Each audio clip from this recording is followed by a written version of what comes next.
नमस्कार, मी शोभा पंगतमध्ये आपले पुन्हा एकदा स्वागत आहे. आजची रेसिपी आहे पावभाजी. ही रेसिपी इथे मी स्टेप बाय स्टेप दाखवलेली आहे, त्यामुळे व्हिडिओ शेवटपर्यंत नक्की पहा. अगदी बॅचलर लोकंसुद्धा ही रेसिपी करू शकतील, इतकी सोपी दाखवलेली आहे. इथे मी सर्व भाज्या घेतलेल्या आहे. फ्लावर, बटाटा, वाटाणे, गाजर आणि बीटरूट. या सर्वमध्ये मी 4 शिट्ट्या करून या सर्व भाज्या शिजवून घेणार आहेत. भाज्या शिजवल्यामुळे काय होईल, मॅश करता येईल चांगले आपल्याला. आणि ते बीटरूट मी याकरता वापरलेलं आहे, भाजीचा आपल्याला भाजीमध्ये कोणताही फूड कलर वापरायचा नाही आहे. भाजीला रंग चांगला यावा यासाठी आपल्याला इथे बीटरूट घालायचं आहे. इथे मी एकच बीटरूट घातलेला आहे. आता कुकरच्या 4 शिट्ट्या करून आपल्याला ही सर्व भाजी शिजवून घ्यायची आहे. पाणी जास्त घालायचं नाही आहे. इथे मी 1 ग्लास पाणी घातलेलं आहे. शिट्ट्या झालेल्या आहेत, मी बघू शकता. भाजी शिजलेली आहे. आता गरम असतानाच भाजी आपण मॅश करून घ्यायची आहे, म्हणजे काय होईल, बारीक अशी पटकन मॅश होईल भाजी. तुम्ही ही भाजी डायरेक्ट कुकरमध्ये सुद्धा करू शकता.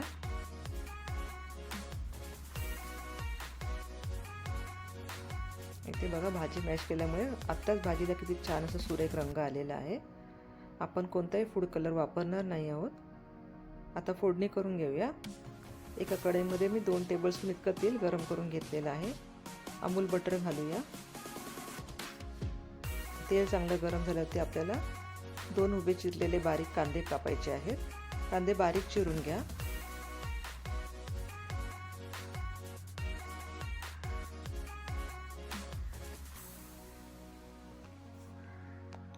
कांदा छान असा गुलाबी रंगावरती परतून घ्यायचा आहे. गॅसची फ्लेम इथे मीडियम टू लो ठेवा.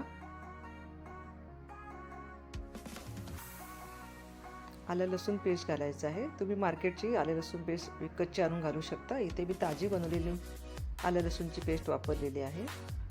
आता आलं लसूणचा कच्चा वास जाईपर्यंत आपल्याला परतून घ्यायचं आहे.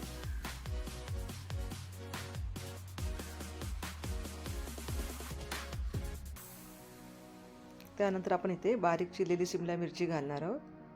तुम्ही बाहेर जशी खाता ना पावभाजी, त्याच्यात सुद्धा असेच याच पद्धतीने शिमला मिरची घातली जाते. शिमला मिरची अगोदर शिजून घेत नाहीत.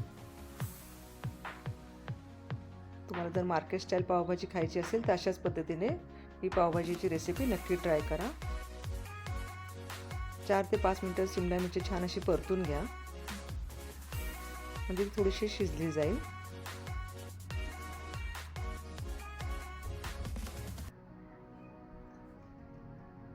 चार ते 5 मिनिटं झाल्यानंतर 1 चमचा मी इथे काश्मीरी मिरची पावडर घातलेली आहे.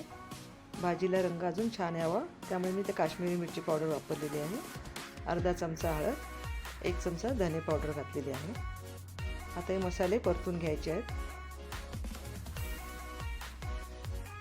मसाले परतून झाले की इथे मी 3 टॅमॅटो बारीक किसून घेतलेले आहेत, ते घाला. इथे तुम्ही टॅमॅटोची प्युरी सुद्धा वापरू शकता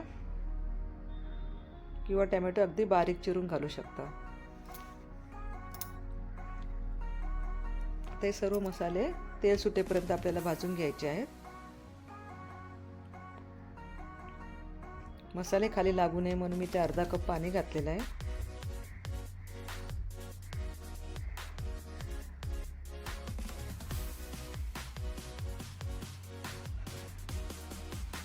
पाच मिनिटं झाकून ठेवा. पावभाजी मसाला घाला, अगोदर घालू नका. भाजी तुमच्या आवडीनुसार तिखट जास्त प्रमाण तुम्ही करू शकता. तुम्ही सर्व स्टेप कुकरमध्ये सुद्धा करू शकता. त्यानंतर आपल्याला शिजलेल्या सर्व भाज्या घालायच्या आहेत.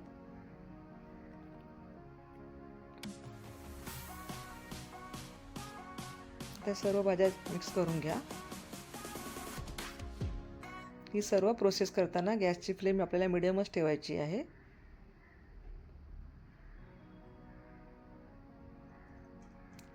पावभाजी अगदी अशी रसरशीत असते, जास्त दाट नसते, त्यामुळे तुम्ही इथे पाणीसुद्धा घालू शकता. मीठ घालूया चवीनुसार.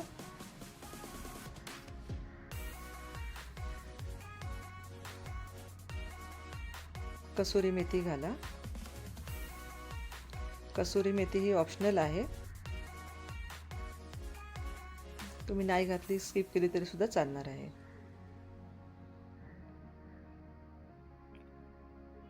मार्केट स्टाईल पावभाजी आपण ते तयार करत आहोत.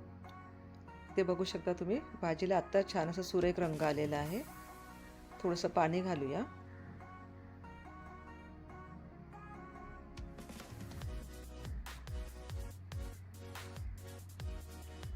त्यानंतर आपल्याला भाजीवरती झाकण ठेवून 10 मिनिटासाठी भाजी छान अशी उकळून घ्यायची आहे. मध्ये मध्ये तुम्ही चेक करत राहा.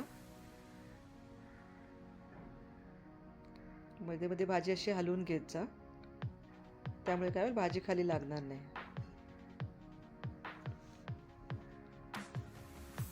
कोथिंबीर घालूया.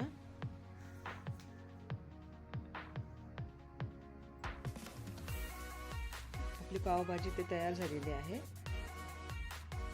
अमूल बटर घालायचं आहे.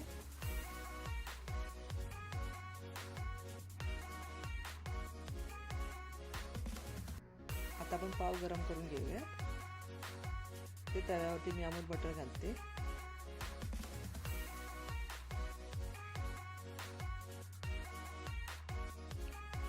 त्यानंतर आपल्याला याच्यामध्ये थोडीशी कोथिंबीर घालायची आहे. पावभाजी मसाला घालूया थोडा. व काश्मीरी मिरची पावडर घालायची आहे. काश्मीरी मिरची पावडर फक्त रंगाला असते, जास्त ती तिखट नसते. आता नरम पाव इथे घालून गरम करून घेऊया अमूल बटरमध्ये.